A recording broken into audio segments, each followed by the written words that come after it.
Buenas noches. Muchas gracias a todos por estar esta ya noche, ¿verdad? Ya con este cambio de horario ya empezamos de noche. Gracias a todos. Yo soy Maya Viesca y desde el Centro de Promoción Cultural del ITESO les doy la más cordial bienvenida a esta sesión del Café Científic, la penúltima del año y la que forma parte del programa del Festival Cultural Universitario, el 14º Festival Cultural Universitario del ITESO, que clausura mañana por la tarde en el campus. Todos están cordialmente invitados al concierto de clausura y a todas las actividades que habrá también para celebrar el Día del ITESO, que es el día de mañana. Para quienes no han asistido previamente al Café Científic, me gustaría muy brevemente platicarles de qué se trata y cuál es la dinámica. Este es un espacio que llamamos de ocio para pensar y platicar la ciencia, en el que la idea es encontrarnos con científicos para dialogar con ellos, para conocer su trabajo, para conocer sus reflexiones en torno a su campo de estudio. En un primer momento tendremos una media hora, un poco más, un poco menos, ahí con cierta flexibilidad para platicar con nuestro invitado de lujo, con Enrique Vela. Después, en esta ocasión, dado que hoy coincide con una fiesta tradicional en la cultura mexicana, el 1 de noviembre, Día de todos los niños muertos, todos los santos,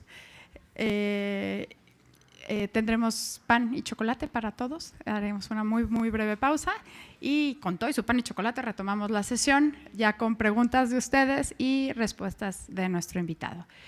El título que nos propuso Enrique para esta tarde es La muerte mesoamericana, a propósito precisamente de la fiesta de hoy, y me gustaría leer una breve parte de su currículum para presentarlo. Él es arqueólogo por la Escuela Nacional de Arqueología e Historia, ha realizado investigación en distintas regiones de México como en Puebla, Morelos y Quintana Roo. Es editor de la revista Arqueología Mexicana desde su fundación en 1993 y autor de varios trabajos. Su más reciente publicación es el volumen Arqueología, dentro de la serie Historia Ilustrada de México, publicada por Conaculta y Random House Mondadori. Pues muchas gracias a todos y bienvenido, Enrique. Gracias.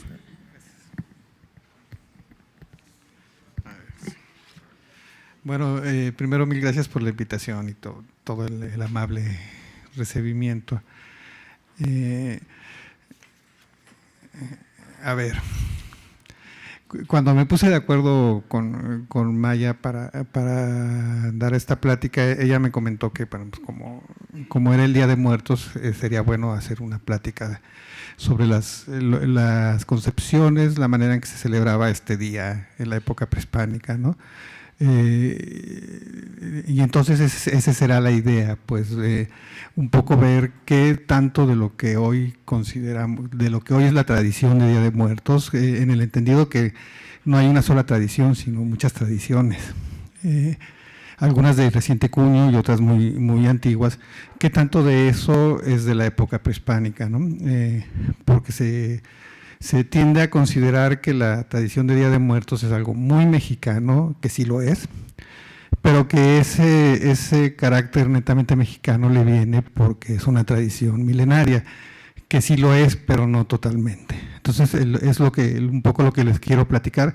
Les voy a platicar rápidamente un poco cómo es la concepción de la muerte, de qué nos sirve la muerte a los arqueólogos, nos sirve mucho.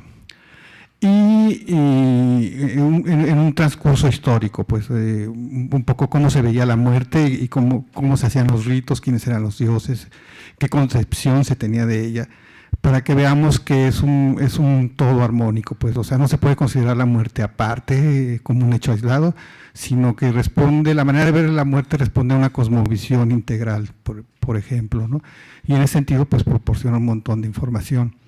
Y luego de hacerles este transcurso histórico, les daré algunas características, ahorita les voy a decir específicamente de las concepciones sobre la muerte entre los nahuas, porque es de los que tenemos más información, y ahí ustedes solitos van a ver cuáles son las coincidencias, si es que las hay, y cuáles son las diferencias, que es así, seguro hay muchas, ¿no?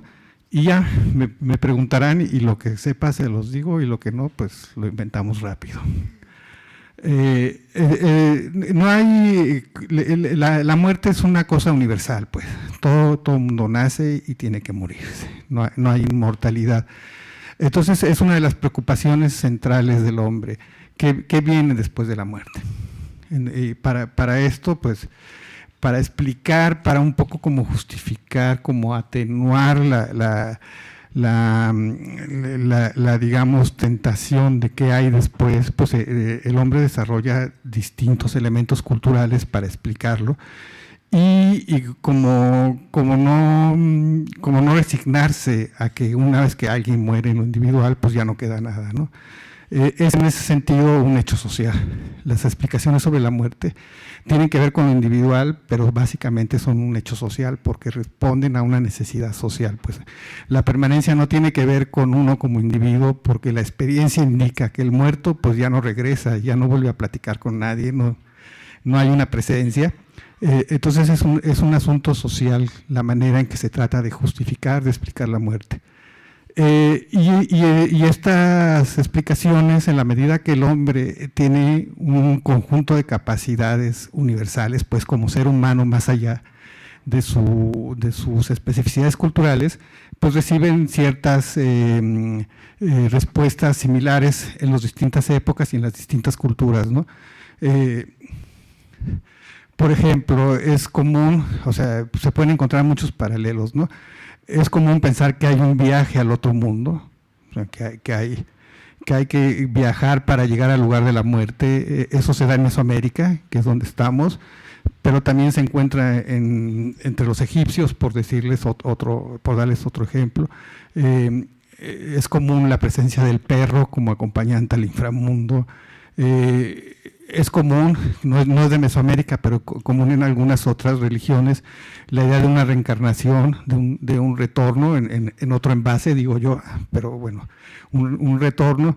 Entonces hay como una serie de elementos que son comunes en la medida que la muerte es la misma para cualquiera, no importa a qué cultura pertenezca, ¿no? Ahora, lo que hay son matices en la manera de concebir la muerte. Y sobre todo concebir la muerte y además en la manera en que se dan los tratamientos, lo que llamamos los arqueólogos, los tratamientos mortuorios, o sea, qué sucede después de que un individuo muere, qué ritos se le dedican, cómo se le entierra, a dónde creemos que va, todo eso es un hecho cultural, pues, ¿no? Y entonces ahí es donde hay distinciones. Tendemos a pensar, ahorita, si la pregunta básica es ¿qué tanto queda de lo prehispánico en las tradiciones actuales? Entonces uno tendría que asumir que lo prehispánico era homogéneo. O sea, que toda la época prehispánica las costumbres eran las mismas y que son las que sobreviven hoy día. Pues no es así, porque hay casi tantas tradiciones funerarias como culturas hay. Por ejemplo, para darles un ejemplo, los purépechas, el pueblo que habitaba aquí en Michoacán, cremaban a los muertos. Lo mismo sucedía con algunos de los muertos mexicas, no todos se cremaban, pero en Teotihuacán no hay cremación. O sea, ahí sí encontramos los esqueletos, por ejemplo, depositados en cierto tipo de tumbas con cierto tipo de ofrendas. En Tlatilco, una localidad del Estado de México de preclásico, en 1200 a.C., encontramos que tampoco hay cremación, hay entierros, pero con una posición distinta a la de Teotihuacán, por ejemplo. La posición del muerto es muy importante. Normalmente está viendo hacia el occidente, aunque hay culturas que lo ponen para otro lado, porque el occidente es la región de los muertos, ¿no? Entonces es hacia donde se va a dirigir. Pero puede estar sentado, puede estar acostado de un lado, del otro. Todas estas son cosas que nos dan información específica. En un primer nivel nos hacen ver que las ideas sobre la muerte entre los distintos grupos, de acuerdo a cómo enterraban a sus muertos, pues eran distintas. O sea, no puede ser la misma concepción, porque si fuera la misma concepción llevarían a cabo el mismo ritual, ¿no? Por decir. Aunque hay una idea común, siempre hay un sustrato común con respecto a la muerte. Entonces tenemos un primer elemento. No sabemos exactamente cuáles eran las concepciones sobre la muerte, pero sí sabemos que eran variadas, porque eso se explica en la manera en que enterraban y con qué enterraban a sus muertos, ¿no? Entonces no hay una homogeneidad en la época prehispánica, o sea, y entonces es difícil que pervivan que los elementos que hay ahora sea posible relacionarlos directamente con lo anterior, ¿no? Una cosa es cómo se enterraban a los muertos, qué ritos se les dedicaban, todo eso lo vemos los arqueólogos porque queda en el registro arqueológico. Incluso encontrar urnas con cenizas nos indica que los cremaban, por ejemplo, ¿no? Ahora con los nuevos avances en las técnicas arqueológicas se puede sacar información prácticamente incluso de esos restos cremados, porque nunca son totalmente calcinados, siempre queda algún fragmento de hueso y siguen siendo entonces fuente de información primordial, pero la información más abundante, más rica, más detallada, que nos indica la complejidad sobre las concepciones sobre la muerte, vienen de los mexicas. Y esto es sencillo porque es la sociedad que estaba viva cuando llegaron los españoles, con todo el proceso de conquista y todo esto, pero que sí, la violencia, todo lo que me quieran decir, pero un grupo de gentes que se dedicaron a recopilar información sobre estas sociedades, porque les interesaba conocerlos para evangelizarlos. Digo, eso es básicamente, querían saber qué ritos, qué pensaban, para enseñarles lo que según ellos era la verdadera religión, ¿no? Pero en ese transcurso recuperaron muchísima información que nos permite saber qué concepción sobre la muerte tenían los mexicas.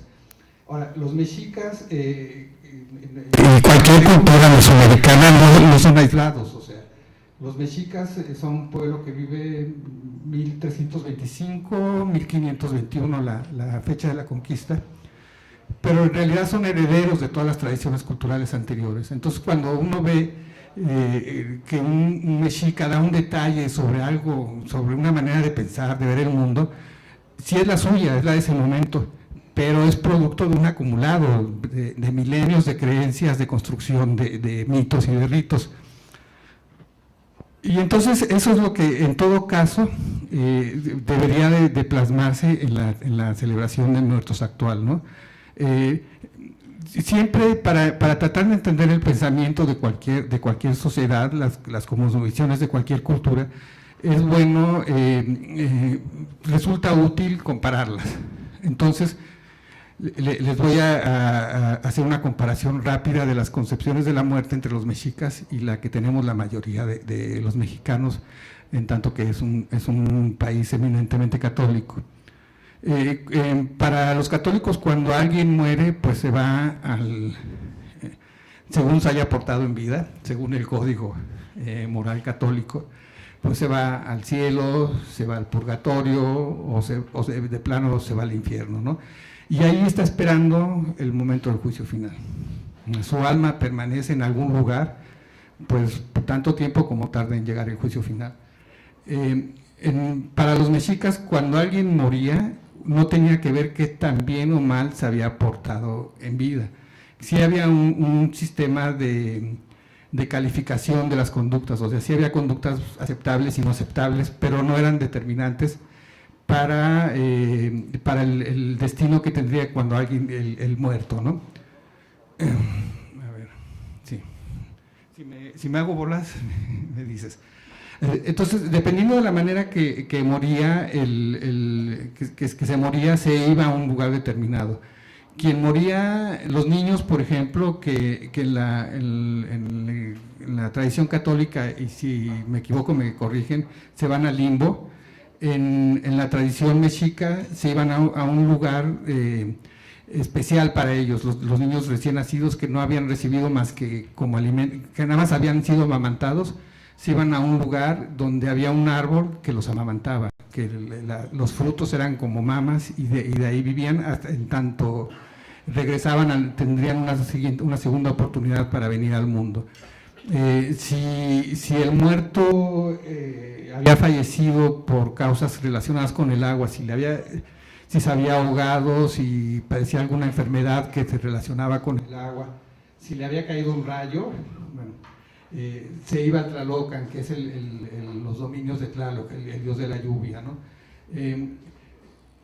Esto es importante porque pareciera que es casual que alguien muera por algo relacionado con el agua y que se va al Tlalocan, ¿no?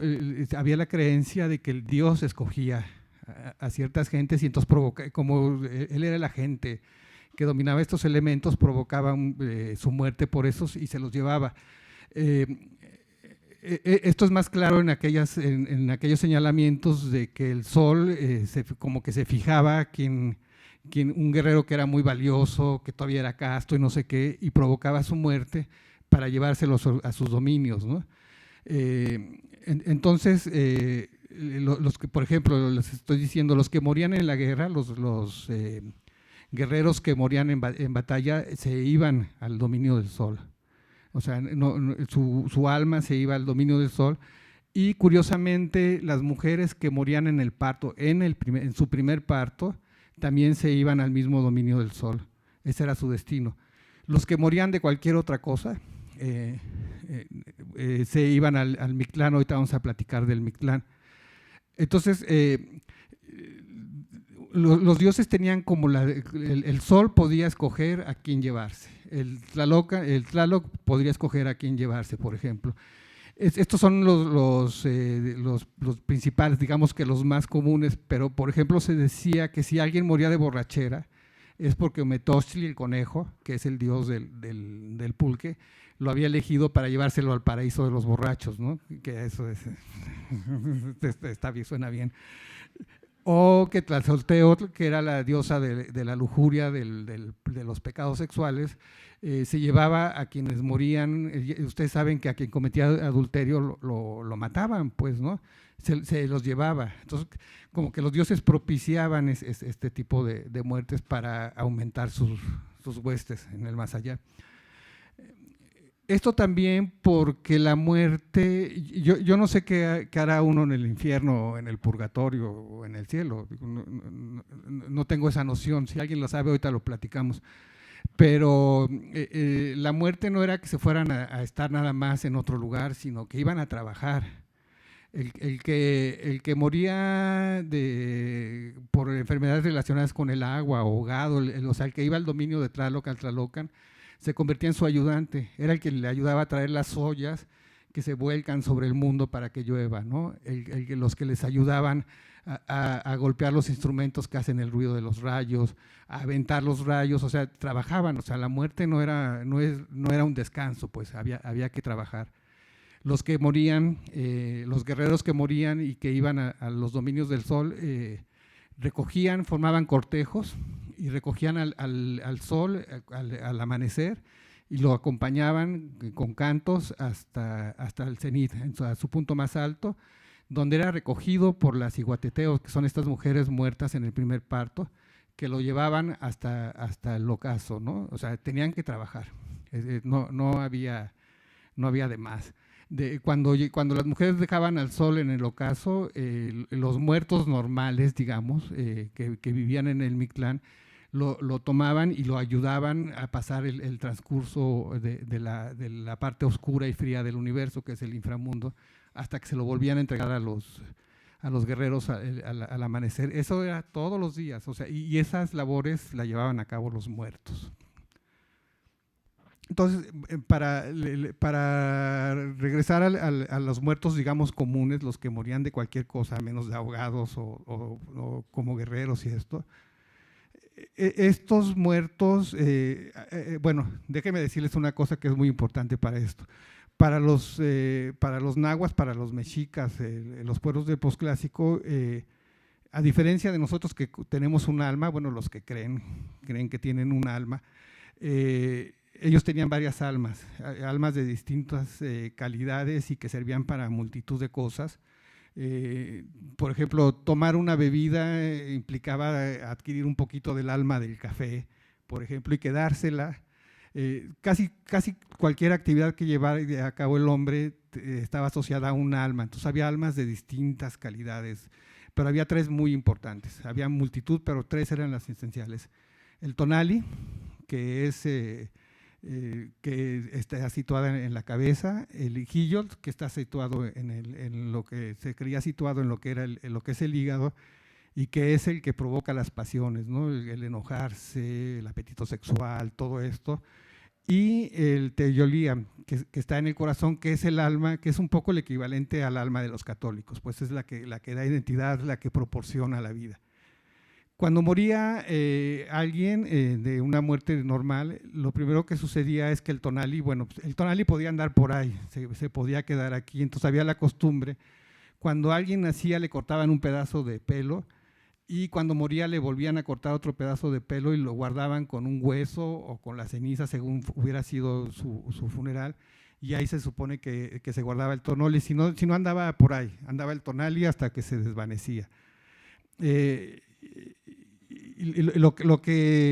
Eso con respecto al tonali. El hijillo, en la medida que estaba asociado, que era un alma asociada con el temperamento, con las pasiones y todo esto, si no se tenía cuidado, se podía escapar, y son los que luego se convierten en los fantasmas de los caminos, en las brujas, en todo esto. Entonces hay que tener cuidado. Entonces al muerto hay que tenerle cuidado, o sea, porque tiene tales energías que si se liberan, luego pueden suceder cosas, ¿no?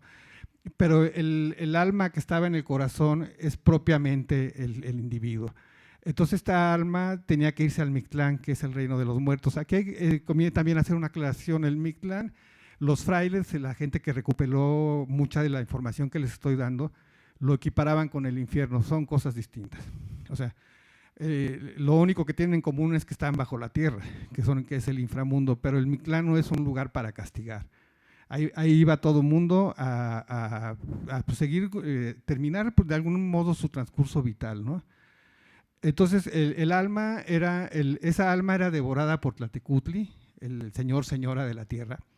Si ustedes conocen las representaciones de Tlatecutli, es un ser con una gran boca abierta para tragar las almas, pero en posición de parto, porque las traga, las transforma y como que les da luz, pero mandándolas al inframundo.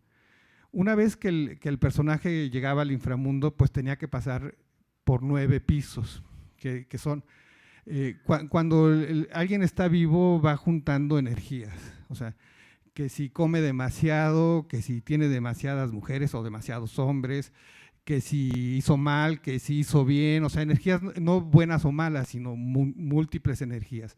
Entonces, toda esta energía que estaba contenida en el alma, cuando empezaba el transcurso por los pisos del inframundo, el transcurso era para irse limpiando de todas estas energías, digamos, mundanas.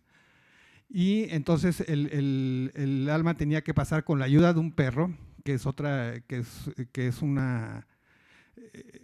un rasgo común en toda Mesoamérica, el perro como acompañante de los muertos.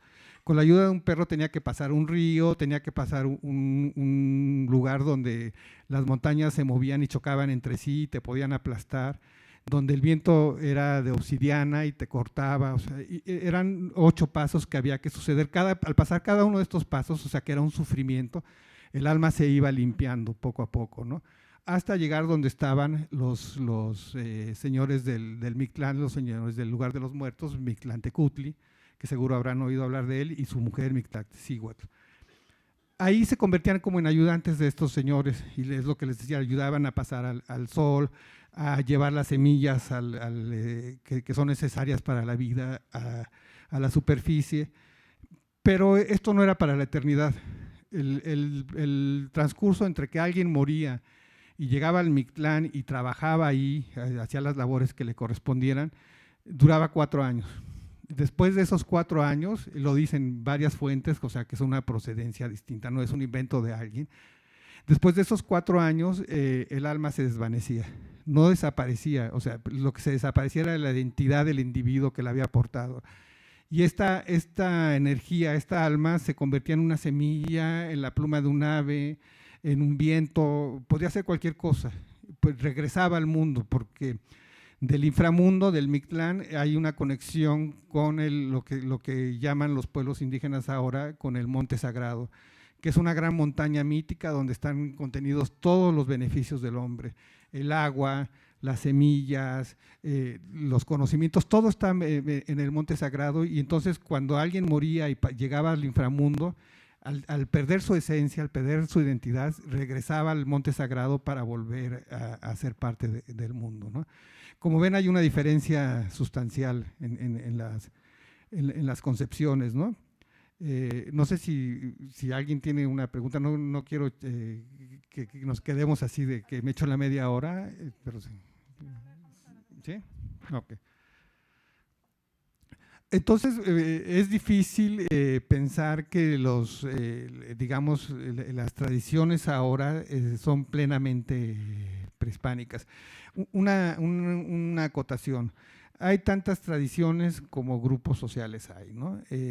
Digamos que las tradiciones, sobre todo en las últimas épocas, la tradición del Día de Muertos ha diversificado bastante. Ya no es una fiesta católica, ya no es un rito que los indígenas hacen nada más, ya hay disfraces, se han traído cosas de Halloween, o sea, que no lo estoy criticando, todo es válido, todo responde a un momento determinado, pero también es cierto que hay como la idea de que el Día de Muertos mexicano es tan especial porque es propio de aquí, con cosas que vienen desde hace siglos, y la verdad es que pues no es así.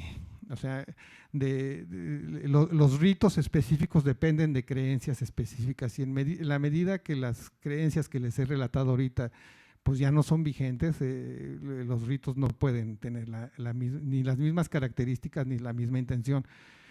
Las fiestas indígenas de los muertos son patrimonio de la humanidad, pero son fiestas no enteramente derivadas de lo prehispánico. O sea, estos grupos han sabido conservar, no sé, a propósito o porque así se han dado las cosas, elementos que las hacen únicas y que sí tienen que ver con la cosmovisión mesoamericana, pero no son, difícilmente se pueden relacionar con lo prehispánico. Pues vamos, o sea, sí tienen la idea de que hay varias almas, sí tienen la idea de que hay un transcurso que hay que hacer en el inframundo, que hay que limpiarse, todo eso, pero no es en los mismos términos, ¿no?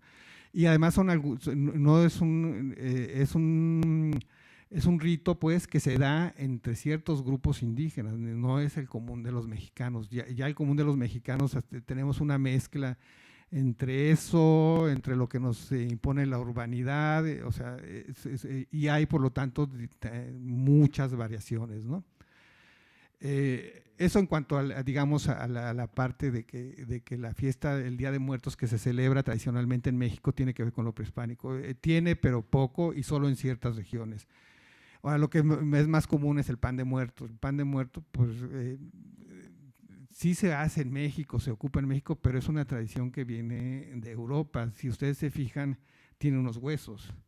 Estos huesos lo que significan son las reliquias. Hubo un momento en que la religión católica, con todo y que se opone a este tipo de prácticas, requirió de partes de los huesos de los santos como para reafirmar, pues, y entonces se traían que el dedo de San Pedro, el pedazo de la cruz de Cristo, y así, que luego eran como miles y nadie sabía de dónde había salido tanto.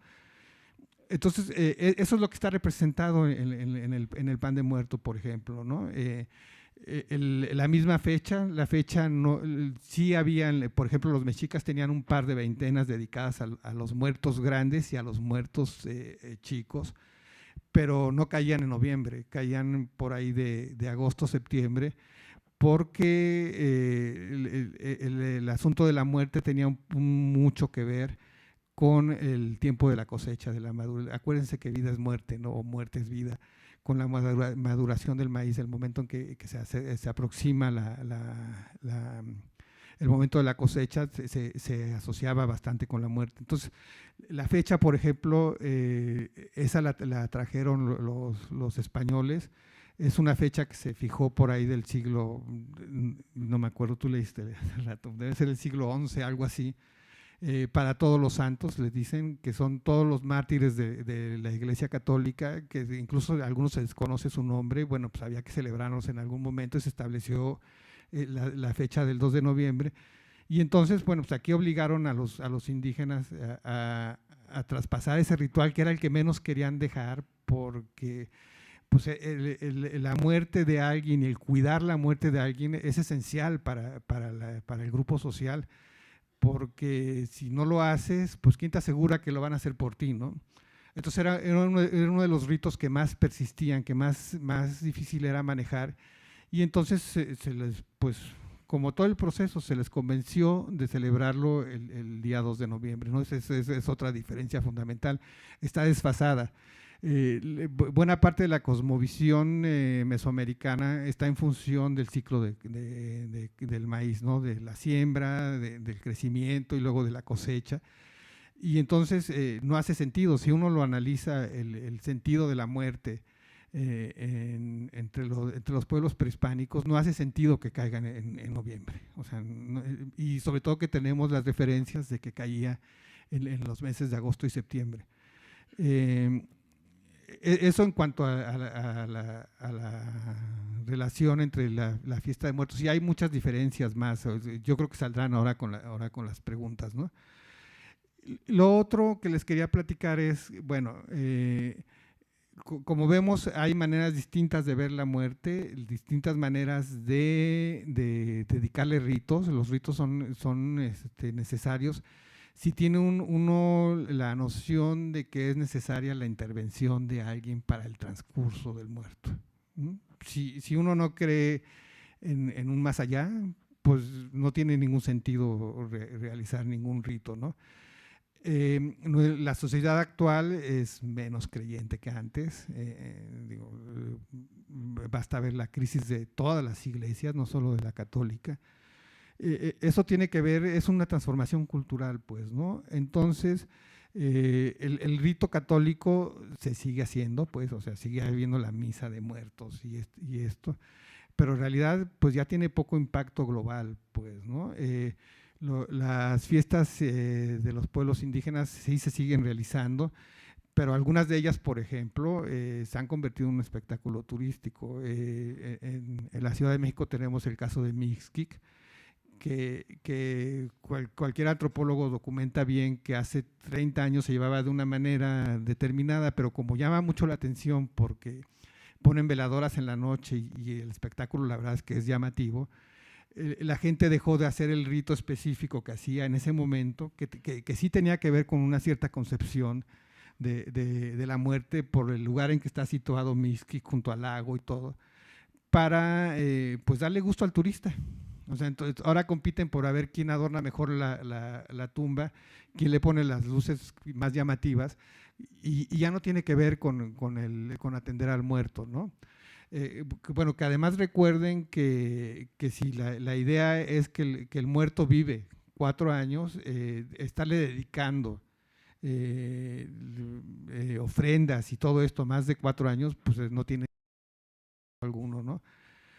Entonces, pues así se va transformando, ¿no? Por ejemplo, los pueblos indígenas, algunos sí conservan, otros están desafortunadamente, o como sea, pues eso se da, responden más a intereses ya de que va la gente a verlos. Lo mismo pasa en Janitzio. Ciertas prácticas ya no se hacen. Por ejemplo, ellos acostumbraban a irse a algún lugar apartado, a estar con el muerto, dependiendo de qué tanto tiempo llevaba muerto el muerto. Pero pues, allá no llegan a hacerles fotos, entonces ya se quedan en el cementerio, ¿no? Y es como se van ajustando lo que les quiero hacer ver es que en la medida que se debilita la creencia alrededor de la fecha, o sea, de la esencia de esta cosa que es la muerte y cómo concebirla y cómo ayudar al muerto, porque al final se está ayudando uno, pues se van transformando las prácticas, ¿no?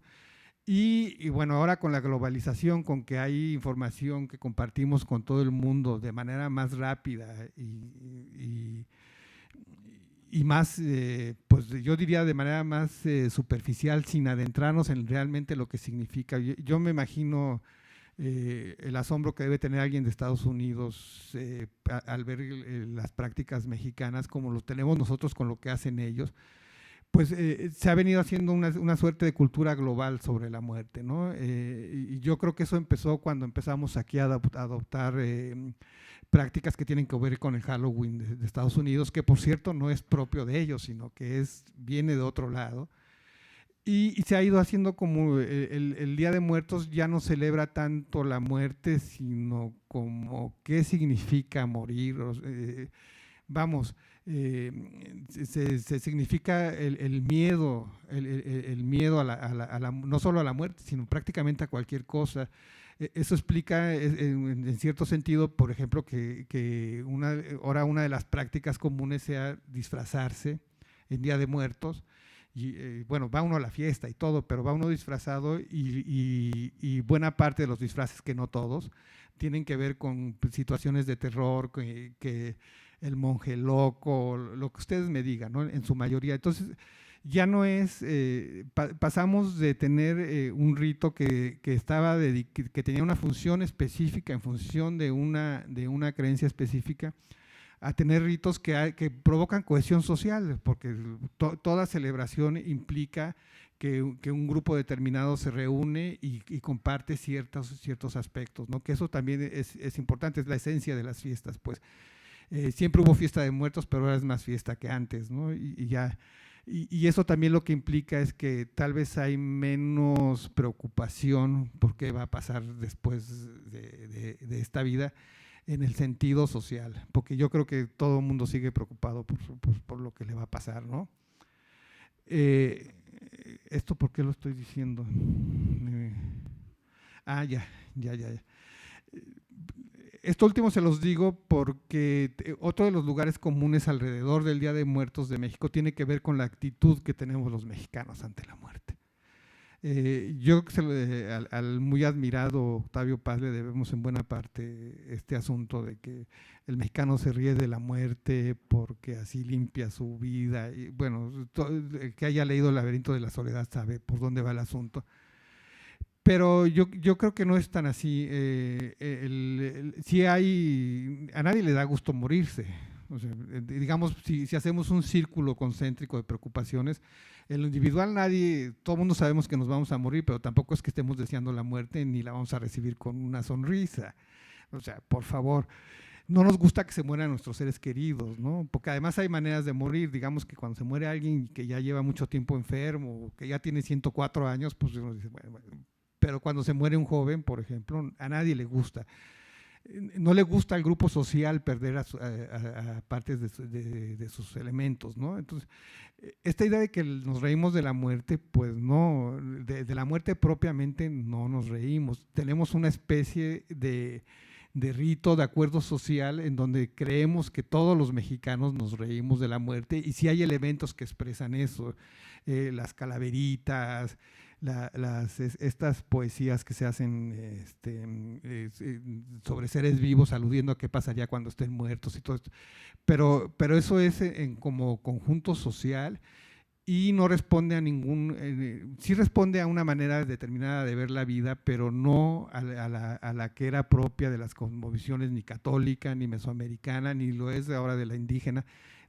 Vamos, los mexicanos pensamos que nos reímos de la muerte, pero realmente no nos reímos de ella, ¿no?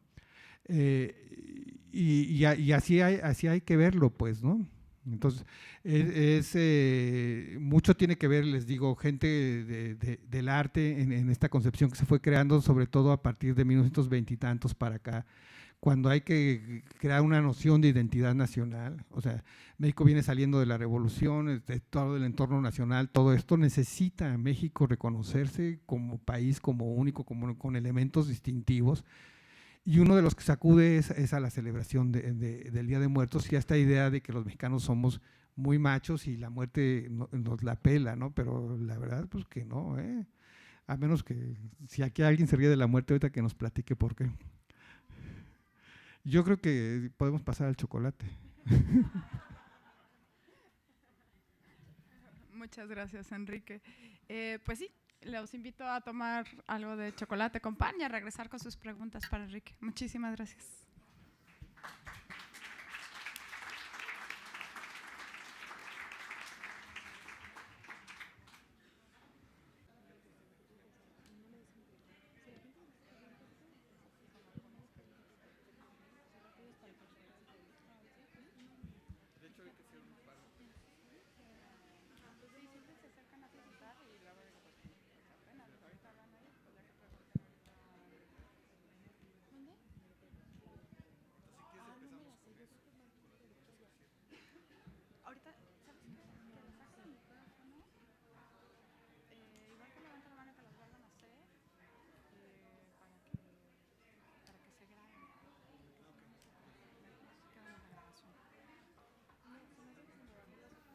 Les comparto también, como en otras ocasiones, que todas nuestras sesiones se graban y se colocan posteriormente en nuestra página web. Entonces, es bien importante que todas las preguntas se hagan a micrófono. De igual manera, estamos como desde septiembre transmitiendo todas las sesiones en vivo a través del canal de YouTube del Laboratorio de Comunicación del ITESO. Entonces, sí les rogamos que todas las preguntas se hagan a micrófono, por un lado, y por otro lado, eso también nos ayuda a llevar un orden. Paola, mi compañera, está súper al tiro viendo, y si no nos comunicamos, entonces, bueno, pues adelante. Bernardo está por acá. Sí, pásale el micrófono. Sí.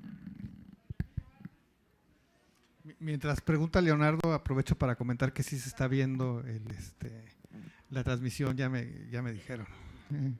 Y mando el saludo correspondiente.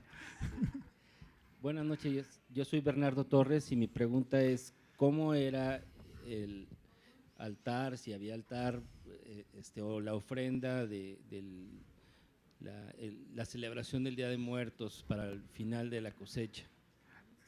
O sea, si había, como hoy lo celebramos prehispánicamente hablando, ¿cómo era ese rito? Sí, mira, algunas fuentes señalan que lo que se hacía era poner alimentos para que el alma que regresaba, en estos 4 años que pasaban entre que el ser moría y se desvanecía su alma, regresaba, o sea, sí, digamos que seguía presente en este mundo, en especial en esas fechas, y lo que se hacía era ponerles alimentos para, pues un poco para que se alimentaran, para que recuperaran algo de energía que tanto trabajo les estaba costando perder, pero bueno, allá ellos, ¿no?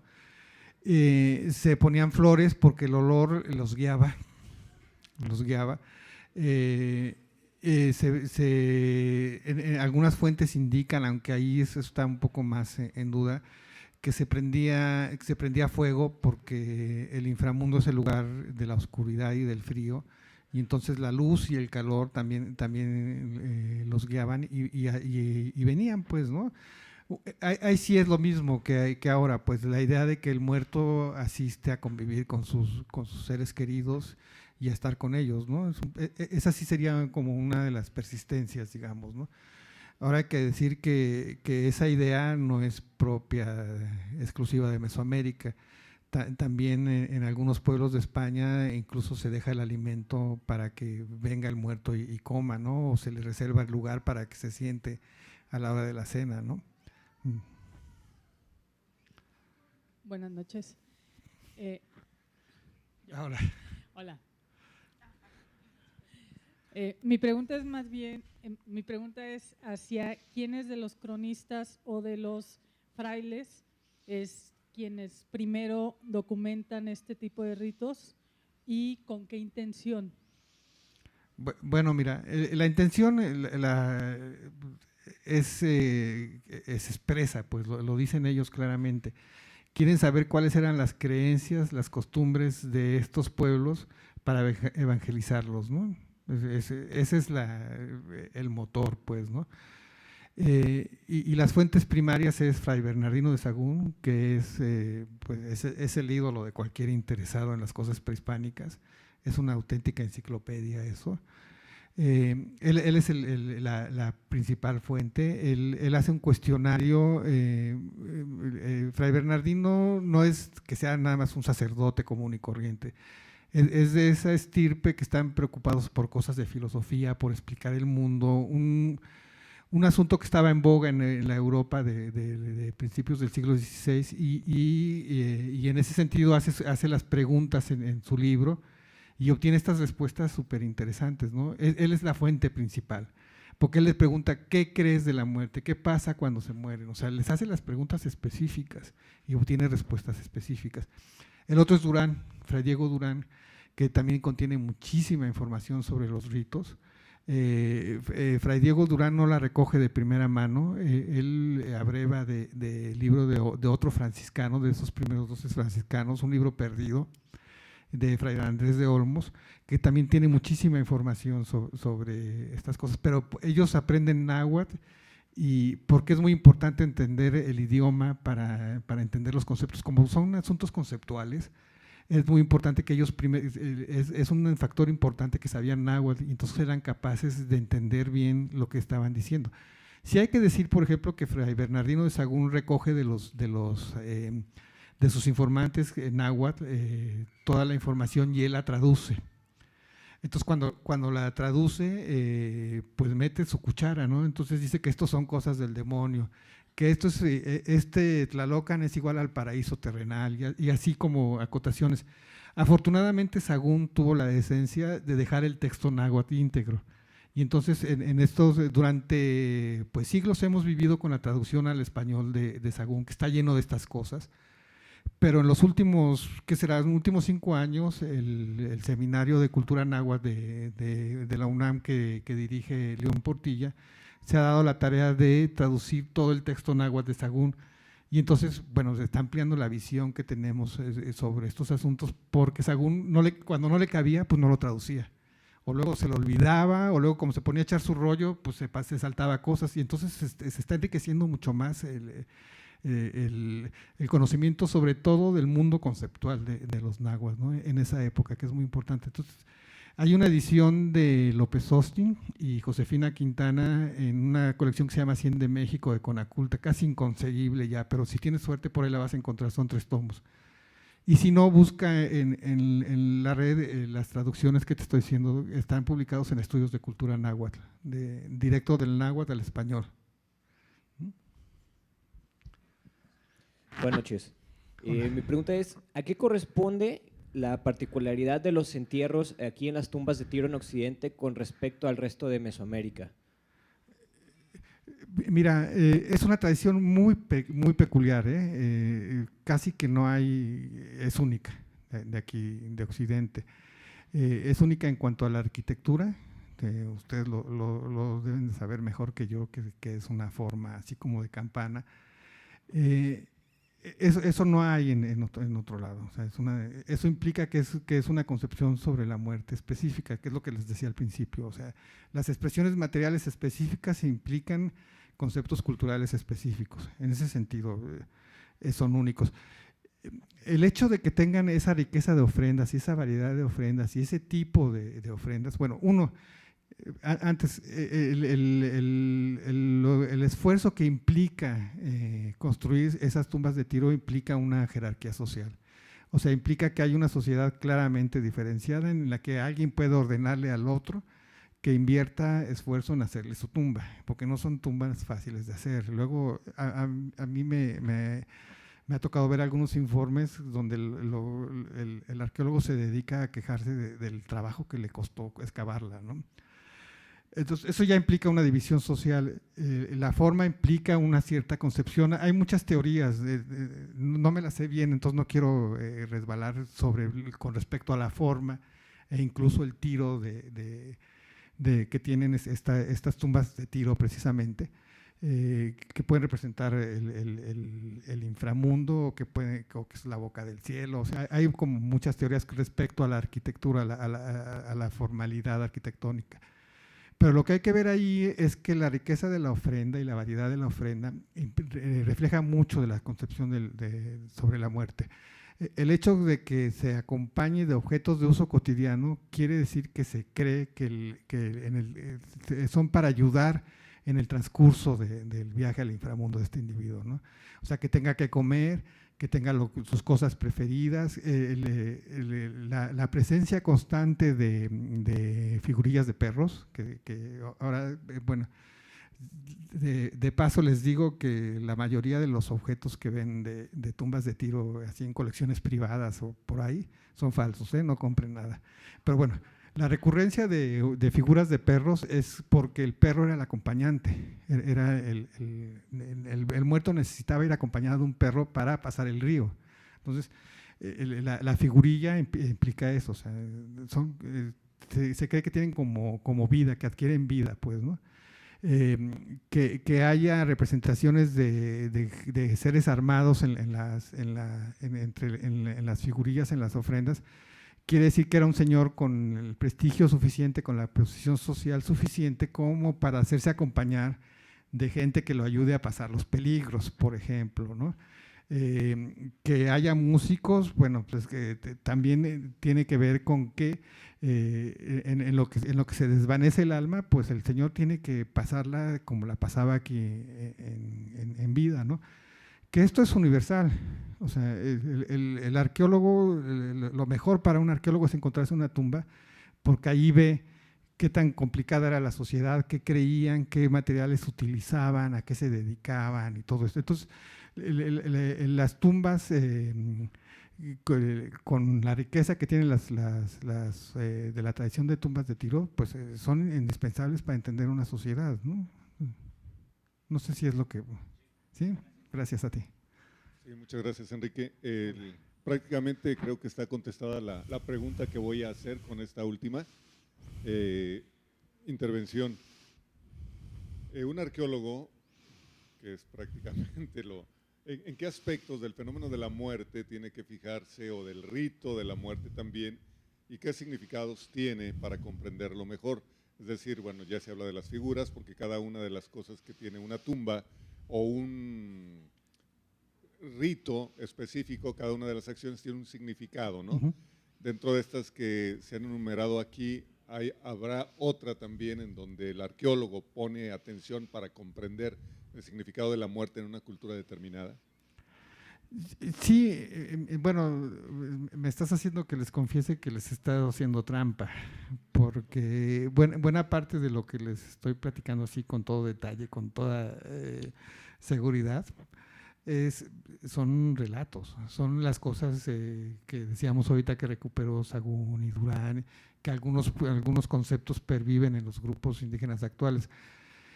Los arqueólogos tendemos a creer que los restos materiales, bueno, es que así es, los restos materiales son reflejo de códigos culturales, pues si algo está en una posición determinada, en un lugar determinado, es porque hubo una acción cultural concreta que ahí lo dejó. El problema es cómo lo interpretamos. Entonces sabemos bien que las tumbas pues reflejan este tipo de cosas que les estoy platicando, pero es difícil llegar al nivel conceptual que te dice cuando alguien se lo dictó a otro, ¿no? O lo escribió. Entonces, lo que quiero decirte es que hay como un límite en lo que podemos saber a partir de los restos materiales. Eso depende más bien de la madurez de la disciplina, ¿no? Hoy podemos decir más cosas que antes, porque hemos encontrado mejores teorías, mejores métodos y últimamente sobre todo mejores técnicas. Hasta hace algunas pues décadas, cuando uno encontraba un entierro, pues era fácil decir a qué sexo pertenecía, podemos casi con verlo saber más o menos qué edad tenía, pero pues era como que todo, ¿no? Afortunadamente ahora hay análisis que permiten saber fechar los huesos, saber qué enfermedades tuvo, cuál es su ascendencia. O sea, el campo se está abriendo tanto que no sabemos a dónde vamos a llegar. Voy a hacer un comercial, pero el número de enero o febrero, no sé, ahí estén atentos, de Arqueología Mexicana, va a estar dedicado justo a todos este tipo de análisis nuevos, ¿no? Que nos permiten entender muchas cosas. Pero entender los ritos y los mitos a partir de las puras piedras y los huesos es como muy complicado, tengo que decirlo, ¿no? Al contrario. Buenas noches. Hola. Felicidades. Sí, muchas gracias. Muy interesante la charla. Parte ya me contestó la pregunta. Una cosa es entierros y otra es los rituales hacia los muertos. Entendí ahorita por la respuesta que es difícil porque ustedes tratan con piedras. Sí. Y es difícil saber porque, por ejemplo, el montar altares que hacemos ahorita como costumbre, como folclore, ese es como un ritual. Pero no es entierro de muertos, esa es otra cosa. Sí, no, son cosas distintas. Una cosa es la muerte propiamente y otra cosa son los ritos que se hacen digamos, con cierta…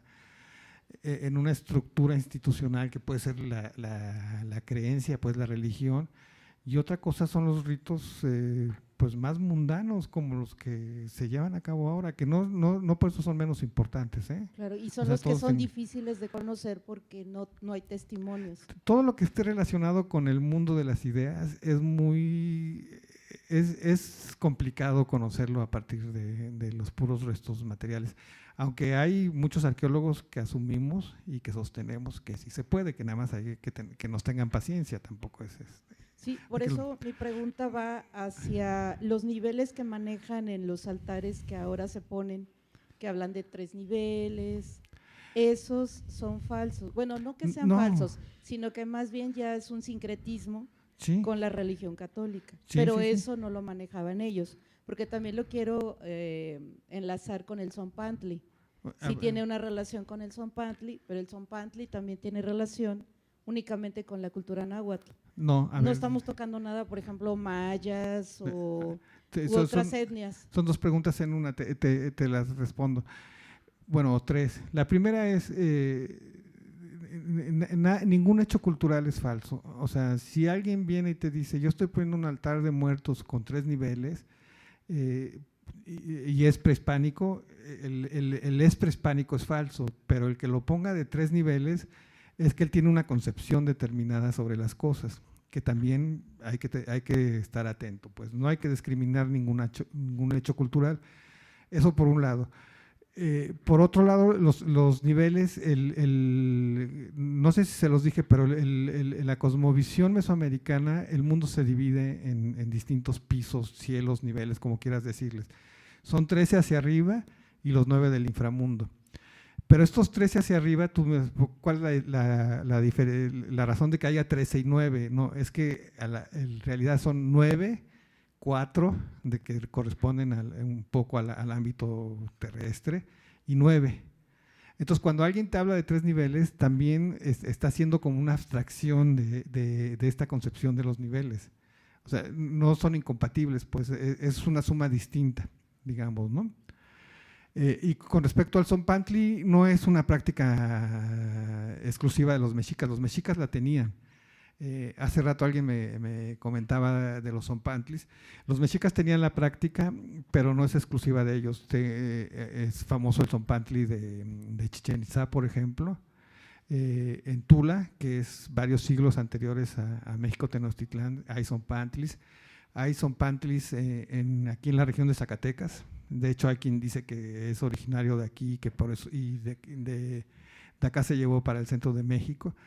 Y es lo que les decía, que nosotros sabemos de las prácticas culturales mucho gracias a las fuentes y a la arqueología del centro de México, del posclásico tardío, del momento con el contacto con los españoles, pero son tradiciones que vienen de siglos atrás, que en algo permanecen inmutables y en muchos se van transformando con el paso del tiempo. El Tzompantli es un buen ejemplo. Es de repente una irrupción en el centro de México y de ahí se hace general. O sea, hay Tzompantlis en varios lados. Hay uno muy interesante, de hecho, cuando los españoles van camino a México Tenochtitlan, una caravana pues se pierde o es atacada por tlaxcaltecas, y los sacrifican a los caballos y todo, y los ponen en el Tzompantli. Está la ilustración del códice, que es maravillosa, ¿no? Entonces, porque además el Tzompantli sí tiene mucho que ver con la muerte. Uno puede pensar que cuando alguien es capturado y sacrificado, pues eso es un ser menor, ¿no? Pero no, los sacrificados eran de estas gentes que se iban al dominio del sol, eran parte de estos guerreros que acompañan al sol de que sale hasta que llega al cenit. O sea, los sacrificados son las cosas, uno ve las cosas desde su perspectiva, pero si lo ve desde el punto de vista de la cosmovisión predominante, pues era un honor ser sacrificado, aunque estoy seguro que nadie le daba gusto. De hecho, los emborrachaban unos días antes, ¿no? Entonces, y el Tzompantli, ¿por qué se colocan las cabezas una tras otra? Bueno, porque en la cabeza, lo dijimos, reside parte de la esencia del hombre, ¿no? El tonali. Entonces, era como conservar y transmitir esa energía para el grupo social. En ese sentido, por ejemplo, no es distinto a las reliquias de los santos que les platicaba, ¿no? El Tzompantli sería un equivalente, un poquito más exótico, digamos. Muchas gracias. Buenas noches. Yo he vivido en varias partes del país, bueno, aparte de esos países, Potan, Bican y Cocori. Nos gustaba ir a ver ahí el Día de Muertos en Sonora. Y luego más para acá, No, pues en la Ciudad de México viví muchos años y nos llevaba mi padrastro a Mixquis. Y luego también en Tehuacán, Puebla, nos tocó Berritos, Comitán, Oaxaca, Tepic, Nayarit. Se murió una niña pequeñita y como los que trabajaban allí en el rancho eran coras, pidieron permiso para hacer un ritual y lo dejaron. Dijo el padre, sí, que lo hagan. No, pues todo de película. Pero son similares los rituales. Me tocó ver en Israel rituales, todos los rituales de muerto, allá que la chivá y bañan al muerto, bueno, sobre todo los de la guerra, ¿verdad? Pero todos los rituales en el mundo en que he vivido, en Argentina y bueno, son sobre todo en las pampas que hacían ahí. Yo fui médico veterinario, dejé todo porque pues ya no estuviera, ya estuviera muerta por tanta alergia. Entonces, es fascinante, ¿eh? Y para mí, la muerte es el paso a la otra vida. ¿Qué va a haber al final de los tiempos? Pues una restauración y al rato todos los escogidos pues, se quedan en este mundo restaurado. Esa es mi idea. Está porque bien. decir, ay no, la muerte, trabajo en el hospital civil, ya están todos los altares. Falta mi foto, ¿verdad? Porque no, me acaban de hacer una en el Guadalajara, pero ¿quién? Mire, es justo lo que he tratado ha sido como la intención principal de la charla. La muerte es un asunto universal. O sea, como empecé, todo el mundo se muere y el hecho de que haya respuestas similares ante la muerte obedece a una causa muy sencilla. Todos somos seres humanos. O sea, tenemos, las culturas son distintas entre sí y producen actos culturales claramente diferentes, pero hay toda una serie de actos humanos que son propiamente humanos, que son universales, porque tenemos una cierta capacidad de abstracción, de comprensión y de respuesta a las cosas. Entonces, no es de extrañar que no solo con respecto a la muerte, sino con varias cosas haya similitudes, sin que eso quiera decir que nos estemos comunicando todo el tiempo y que alguien haya desarrollado algo y se lo haya pasado al otro. Un buen ejemplo es la agricultura. La agricultura se da pues, de manera independiente, por lo menos en 6 regiones del mundo, ¿no? En unos lados es el trigo, en otros es el arroz, aquí es el maíz.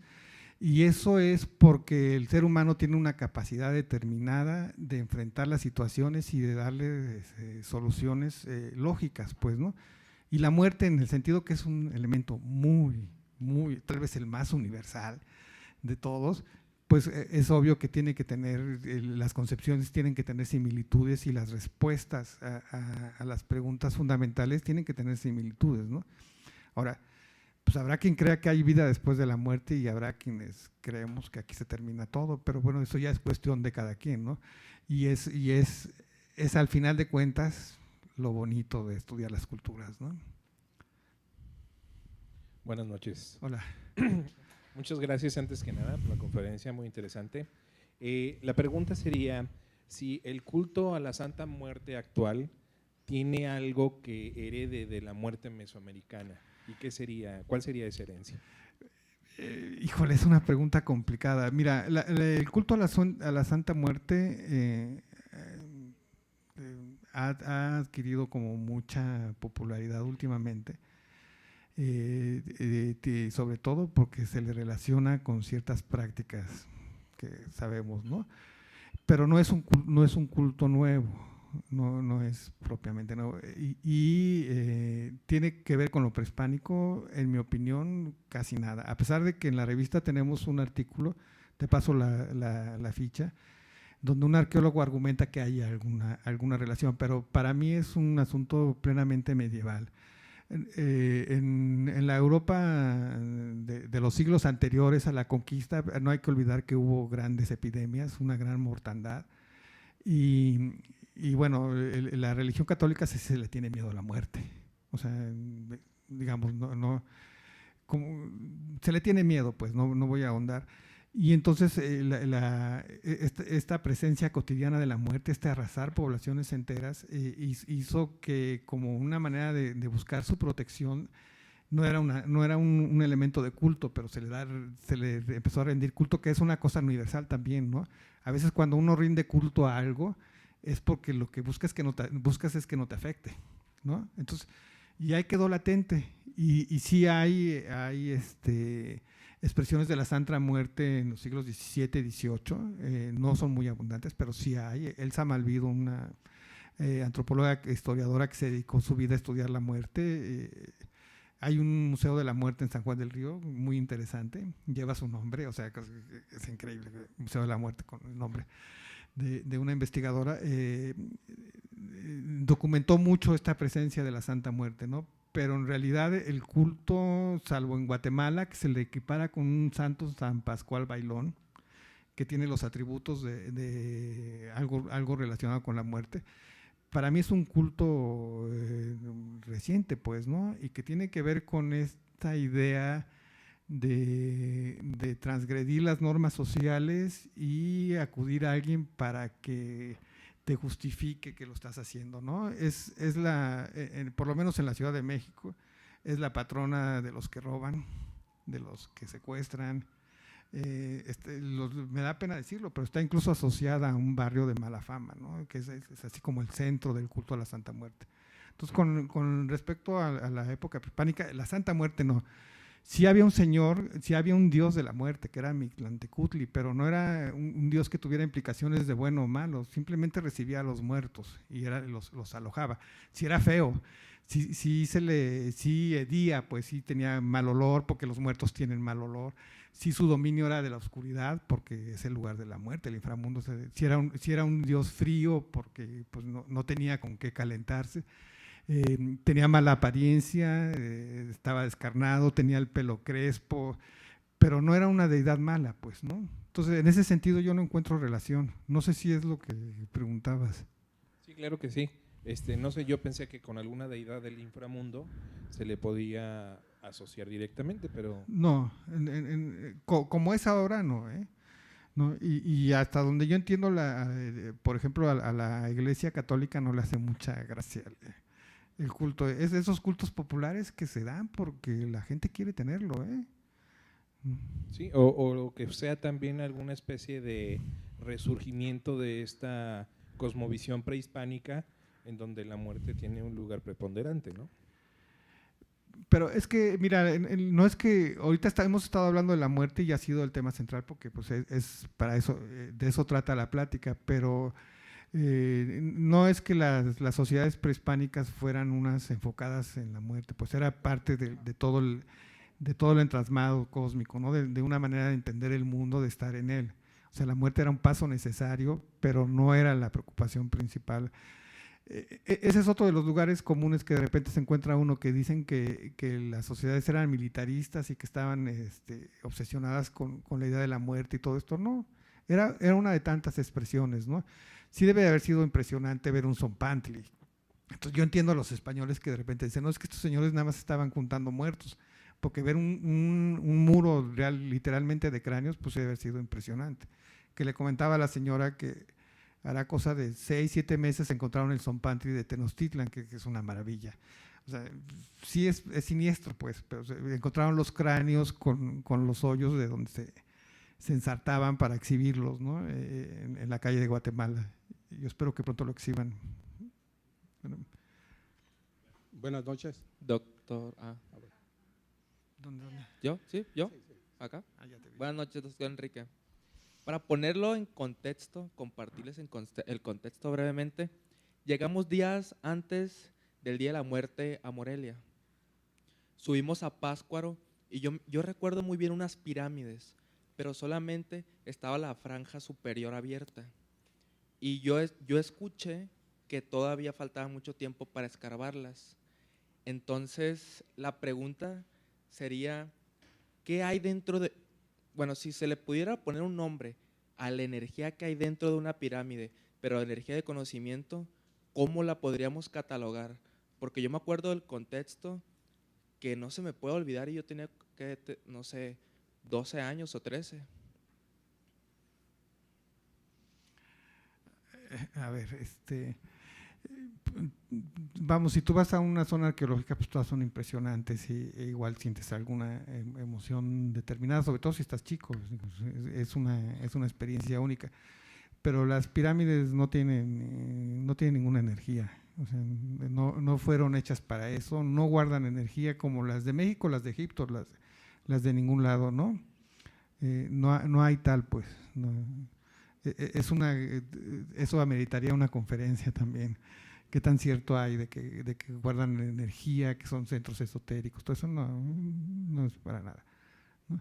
Que sí es impresionante. Pátzcuaro fue una de las capitales de los purépechas. Pátzcuaro, Tzintzuntzan e Iguazio, ¿no?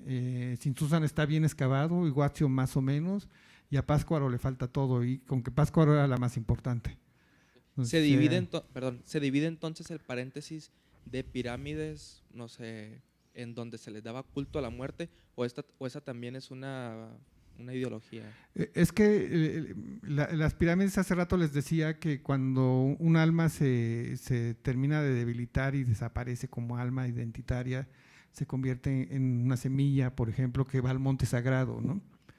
Las pirámides de México normalmente son representaciones del monte sagrado, son metáforas del monte sagrado, y bueno, tienen distintas formas porque la concepción del monte sagrado no es la misma en Teotihuacán que en lo específico, que en Templo Mayor, que por ejemplo en Michoacán, ¿no? Tú ves las yácatas, que así les dicen a las pirámides ahí, y tienen una forma totalmente distinta a las del centro de México, pero representan el monte sagrado. Eso en cuanto a las pirámides grandes.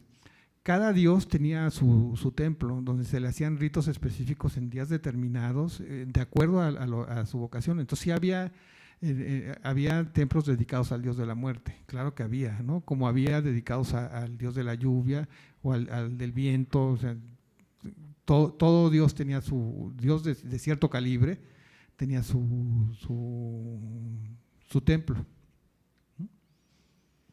Sí, buenas noches. Buenas. Esta pregunta, comentario, ya la contestó usted sobre el tono festivo de la muerte en el mexicano, citando a Octavio Paz, en la cual, pues, más bien es como para cubrir un temor del mexicano hacia la muerte, el burlarse de ella, entre comillas. Y hablando de epitafios, para mí es muy interesante ver, por ejemplo, en el Panteón de Belén, el recorrido que hace uno, sobre todo leer los epitafios, lo que se escribía en el siglo pasado, y un poco festivo también, ya bromas aparte del mexicano. Por ejemplo, aquí yace Juan García, que con un fósforo un día fue a ver si gas había, y había. Otro que dice: recuerdo de todos tus hijos, menos Ricardo, que no dio nada. Y el tercero y último: aquí descansa mi querida esposa, Señor, recíbela con la misma alegría con la que yo te la mando. Y vamos, pues ya me contestó usted la pregunta hace un momento, sí. Pero sí, es un temor, yo quiero pensar que natural hacia la muerte, y lo disfrazamos un poco con las bromas, con el burlarse un poquito de ella. Sí, no que no haya chistes alrededor de la muerte, digo, esos están muy buenos. Y por ahí alguien me vino a decir en el intermedio otro par, ¿no? Pero no es la tónica general, pues es una expresión lateral que merece ser analizada, ¿eh? Digo, ya si estamos a decir frases, a mí me gusta mucho esa de: cuando vivía el infeliz ya que se muera, ahora que ya está en el feliz, qué bueno era, ¿no? También. Creo que pensé que se habían agotado. Buenas noches. Yo tenía 3 preguntas. La primera era, ya prácticamente ya la contestó, sobre las muertes ceremoniales en la cosmovisión de México Tenochtitlan. O sea, a lo que entiendo, a lo que comentó, es que esas muertes rituales, como las guerras floridas, donde se tomaban cautivos para alimentar al sol con la sangre, o sea, le están dando el privilegio de morir. Por otro lado está el juego de pelota, donde el equipo ganador se esmeraba para poder ser sacrificado. Entonces esa cosmovisión era como enaltecerlo, no ir al Mictlán y ir a trabajar con el dios Sol. La otra pregunta es los estados de transición de la muerte. En este caso, los guerreros que se convertían en colibríes para llegar a eso, cómo era esa cosmovisión. Y por último, me llamó la atención los entierros en Templo Mayor, donde hay ocelotes o jaguares también enterrados en ciertas posiciones con ciertos personajes, e inclusive con caracolas o tiburones sierra. ¿Eso qué representaba? En la cultura mexica el águila representaba el sol, el ocelote o jaguar o tigre representaba la noche, pero ¿por qué se enterraban con estos animales? Dijiste muchas cosas, ahí vamos. Sí era un honor ser sacrificado, pero era un honor social, vuelvo a lo mismo, o sea, el grupo lo veía como un honor, pero el sacrificado no le daba mucho gusto, o sea, hay registros de que se les atendía muy bien los días antes de la ceremonia de sacrificio, pero unos pocos días antes se les empezaban a dar unas sustancias que los tuvieran así medio atontados para que no se les fuera a ocurrir escaparse, ¿no? Entonces sí era un honor, pero para el grupo, pues, no para cada individuo. Es lo que insisto, la muerte está buena en los demás, no en uno, ¿no? Con respecto al juego de pelota, dijiste algo que también es una creencia muy difundida, de que el ganador era sacrificado. La verdad, solo una fuente hace esa mención y un análisis así semántico del fragmento, pues parece que es un error del copista, porque todas las otras evidencias indican que al que sacrificaban era el que perdía, ¿no? De hecho, el Popol Vuh, eso es lo que narra. Estos pierden con el juego de pelota con los dioses, los héroes gemelos, y son sacrificados. Entonces, en el juego de pelota, el sacrificado era el perdedor, pues como sigue sucediendo con los juegos de pelota ahora, ¿no? O sea, nada más cómo le fue al entrenador del Cruz Azul, ¿no? Esto de los colibríes, fíjate que es interesante porque la mayoría de las fuentes dicen que el alma, cuando ya ha terminado de desgastarse, de limpiarse, al transcurso de estos 4 años se convierte en semilla, en plumas de ave, en lo que sea, pero hay algunas fuentes que dicen que esas almas, sobre todo la de los guerreros, porque hay que decirlo, los que van a acompañar al sol, también viven 4 años, o sea, trabajan 4 años, después también se desgasta el alma y se desvanece. Hay unas fuentes dicen que esos guerreros, cuando el alma se desvanece, se convierten en colibríes. Esa es la referencia. Y eso tiene que ver con que Huitzilopochtli, el dios tutelar, era un dios guerrero, nace matando a sus hermanos, nace armado y matando a sus hermanos, y justamente es el colibrí del sur, Huitzilopochtli, ¿no? ¿Por qué hay animales en las ofrendas del Templo Mayor? Estas son las ofrendas que se encontraron debajo de Tlaltecutli, del gran monolito de Tlaltecutli, que se están excavando recientemente. Cuando retiraron el monolito es impresionante, nunca dejen pasar la oportunidad de conocerlo. Cuando lo retiraron pensaron que abajo iba a estar el entierro de Agüizotl, porque Agüizotl está mencionado en el monolito. Y lo que se encontraron fue una caja enorme de piedra, como esto, con miles y miles y miles de objetos que incluyen el pez sierra, el esqueleto de águilas, de ocelotes, de todo esto. Pero lo que han descubierto los arqueólogos, que han hecho un trabajo excepcional, es tal vez el mejor trabajo de arqueología en los últimos años en México, es que cada una de esta ofrenda tiene como pisos. Entonces, cada uno de los pisos que tiene la ofrenda representa uno de los niveles del mundo. Entonces, el ocelot, por ejemplo, está asociado con un nivel del inframundo. Las águilas, lo sabemos, están asociadas con el sol. Entonces, están en eso, porque la verdad es que nada más sacarlo ha sido un verdadero trabajo, y ahorita están en el análisis. Pero la impresión es de que lo que está representado ahí es exactamente la estructura del cosmos, y es una maravilla. Entonces, esperamos que pronto haya resultados. Está en las mejores manos eso. No sé si es lo que preguntabas, ¿sí? Sí, señor.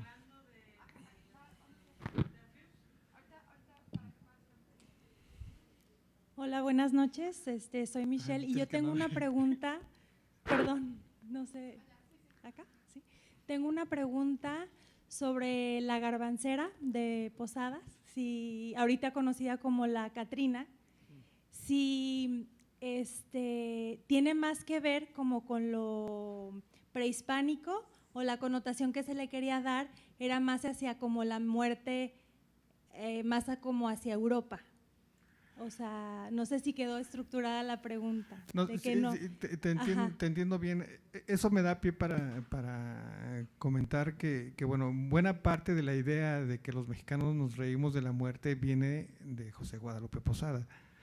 Pues el tipo era un irreverente y él sí se reía de la muerte, ¿no? Porque, pues, sobre todo porque no era la suya y además era muy popular y era muy leído y muy visto, y de ahí viene buena parte. Cuando en los 1920 los intelectuales tratan de retomar esta idea de que el mexicano se burla de la muerte, buena parte es porque existe esa tradición de las hojas volantes, ¿no?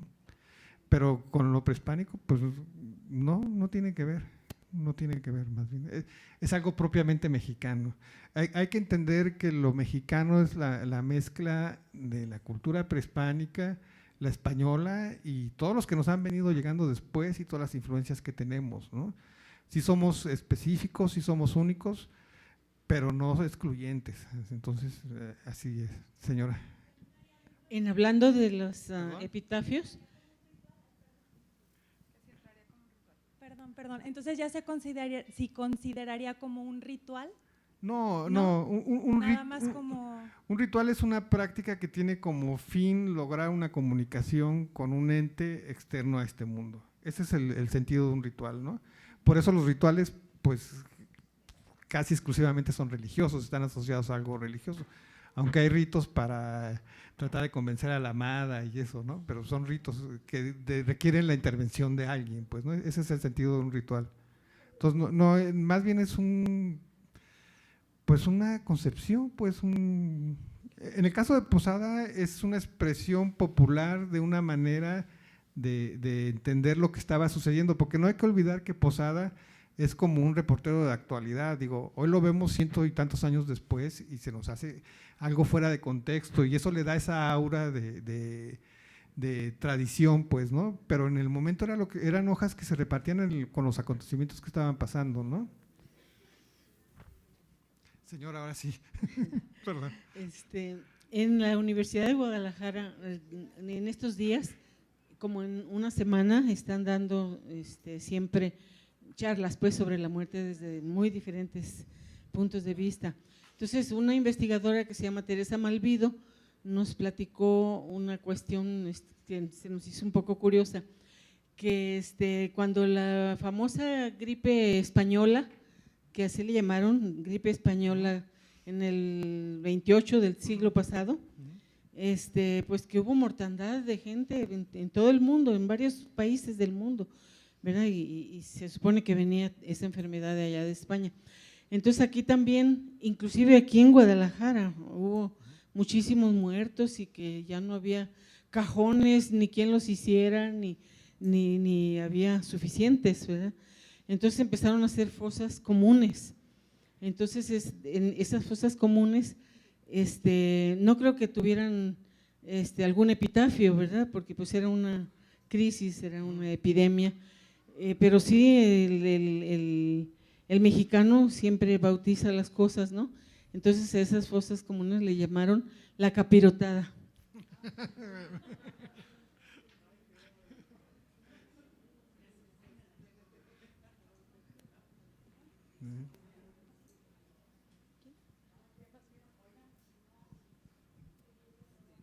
Bueno, y ahorita de lo que están comentando me surge una pregunta, y esta tradición también de las calaveritas, de hacer estas mini poemas con alusión a la muerte, ¿desde cuándo vienen o si tendrán también alguna?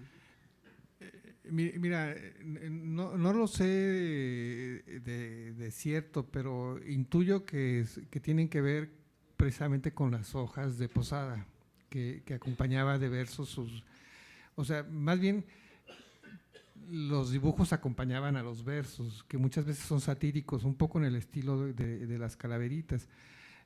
Yo intuyo que ahí se originaron, pero no lo sé de cierto. Lo que sí sé es que por ahí de los 1950, no sé si el Universal o el Excelsior impulsaron muchas cosas, impulsaron la tradición, que se ha ido diluyendo, también, digo, antes uno encontraba suplementos en los periódicos repletos de calaveras y ahora ya no, pues es un gasto, pues, pero creo que es por ahí, aunque no me hagas mucho caso,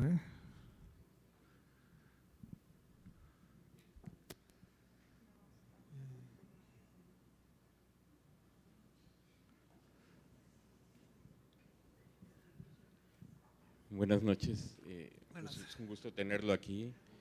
Llevo mucho tiempo leyendo la revista. Tengo ya el número, los 3 números del número especial en 3 partes, ¿no? Sobre cosmovisión de Mesoamericana. Y pues ha sido un trabajo invaluable estar difundiendo esto a nivel general. Muchas gracias. Porque realmente el material de este tipo se queda siempre enclaustrado en los centros de investigación. Y es la única revista que lo difunde a nivel masivo, ¿no? Se puede encontrar hasta en los puestos de periódicos más alejados, en todos lados. Lo que me da tristeza es ver que se quedan muchos ejemplares, ¿no? Que se prefiere comprar otro tipo de material insoportable que esto. Pero en fin, bueno, tenemos esa ventaja y podemos adquirir un conocimiento de calidad y además muy bien ilustradas con un precio bastante accesible, ¿no? Y más que comercial, esto es como una forma de seguir insistiendo en que se difunda esto, ¿no? Este material. Y leer pues implica un esfuerzo mayor, igual que un poquito más que escuchar, ¿no? Y en ese sentido, bueno, lo que acabas de comentar me parece fundamental, porque así viéndolo a grosso modo, fue verdaderamente esta conquista un encontronazo. Y nada más con una sola cultura, que es la que se ha estado exponiendo de manera hegemónica, que es la náhuatl, los aztecas, nada más te das cuenta de la diferencia brutal que existía en la concepción del mundo, cosmovisión, y en esto particular de la muerte, con el mundo cristiano que se venía de parte de los españoles y europeos. Entonces, ha de haber sido traumático una cultura que por ejemplo, esto que dices, el alma se va diluyendo hasta convertirse en hoja, en piedra. Yo escuchaba cuando hay un antropólogo alemán que se llama Carlos Lickendorf, que vive con los mayas allá, con los choles, y él logra incluso tradujo la Biblia al chol. Ajá. Y él se convirtió, dejó de ser alemán. Y entonces él dice, ellos le tenían respeto a las piedras, a los árboles. Entonces toda esta concepción de vida, me parece que más bien que ellos tenían una concepción más avanzada, que podía entender más los ciclos del universo que la concepción cristiana. Entonces choca de frente, ¿no? Son concepciones distintas. Distinta, pero creo que sí había una especie como de un poquito de más reconocimiento de lo que es el ciclo vital. Mira, y el otro no. Yo bueno, pues estudié arqueología y obviamente tengo una pasión por las culturas prehispánicas, pero soy el primero en decir que todas las culturas tienen sus valores y a todas hay que tratar de entenderlas, ¿no? Sí. No creo que el cristianismo sea más o menos que las culturas prehispánicas, o que son respuestas distintas, ¿no? Sí.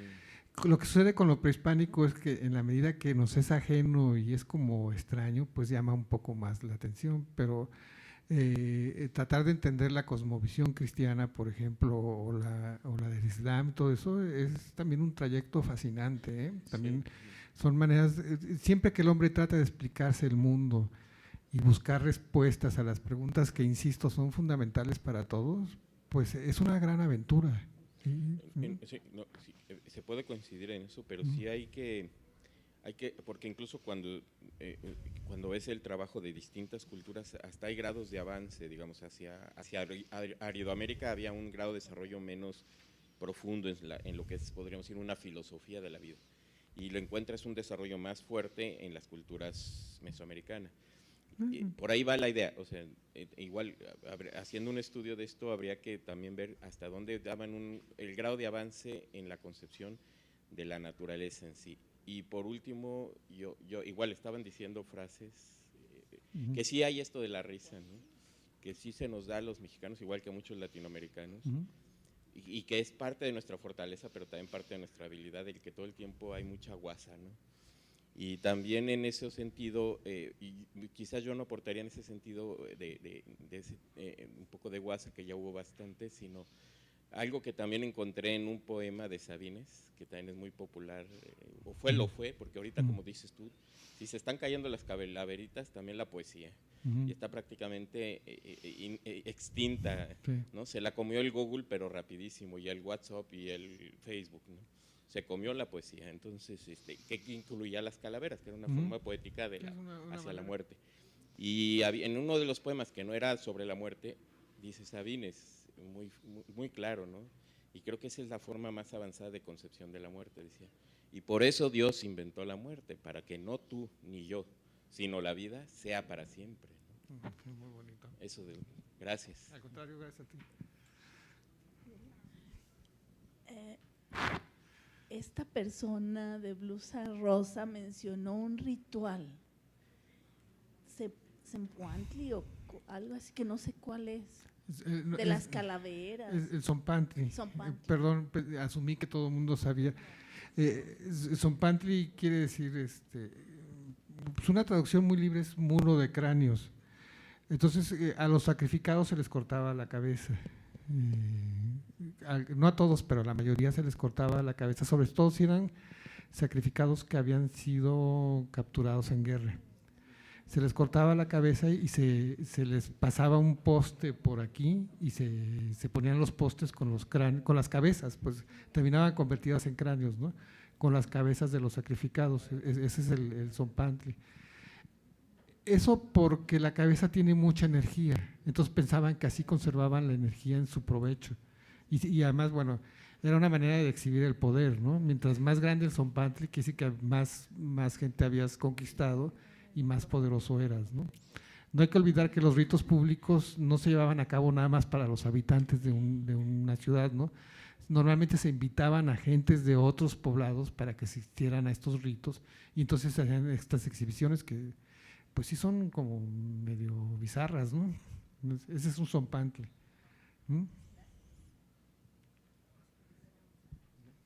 Ojalá les haya servido. Pues muchas gracias a todos.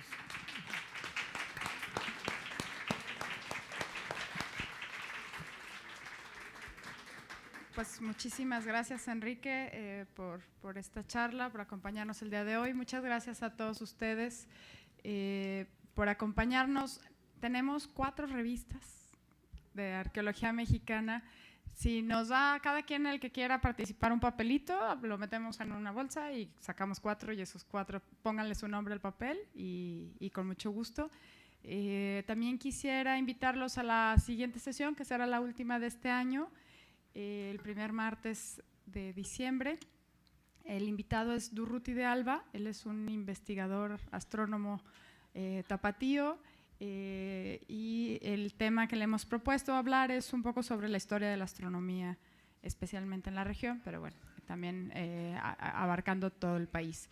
Y bueno, pues no quisiera dejar de volver de insistir en invitarlos a la clausura del Festival Cultural mañana. Están todos cordialmente, serán bienvenidos en el campus. Y muchas gracias nuevamente a todos ustedes por sus preguntas, y muchas gracias, Enrique. Que festejen, que monten un lindo altar, como quiera que les lata hacerlo.